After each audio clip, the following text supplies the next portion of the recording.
All right, here we go.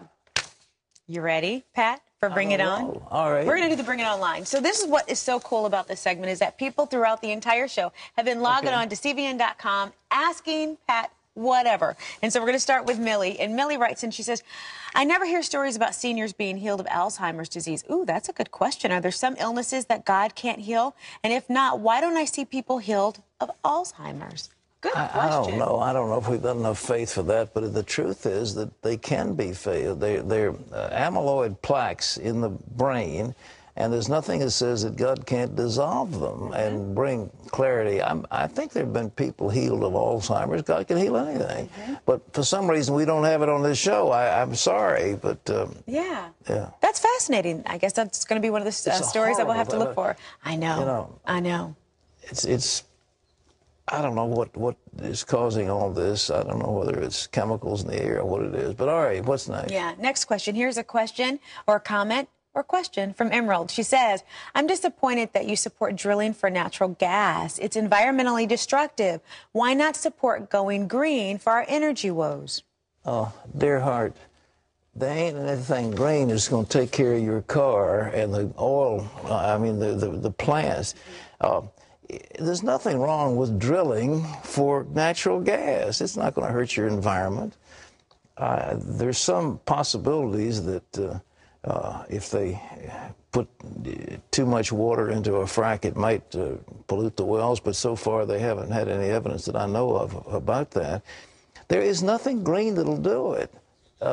Ethanol is a joke. Wind farms are a joke.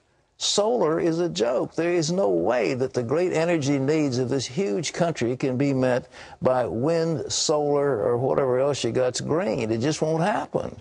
I mean, that's just the reality of things.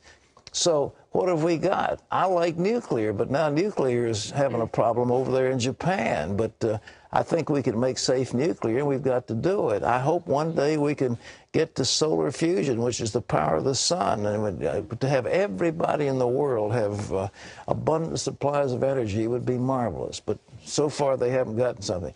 But we need a crash program. What are we going to do? Natural gas is the answer. So, I mean, I'm sorry. The environmentalists, I knew a guy who wrote a book. He was a big talker, and I was intrigued by what he had to say. But when it was finally boiled down, he got on this program, and he said that he would be happy to see about 4 or 5 billion people in the world die. Yeah. Because the stuff he was proposing would not take care of the population on Earth. Oh, my Lord. Really? Yeah, bad, huh? So well, I hope we never had him as a guest again. No way. But he was into windmills and all this stuff, you know. But, yeah. I mean, there was nothing. He was talking about, you know, teleology, the diminishing power of the universe that we've got it, and that systems were running down, and that the world was going to crash, and that we couldn't sustain the population we have, and so forth. Wow. But I mean, he represents the extreme wing of this environmental growth.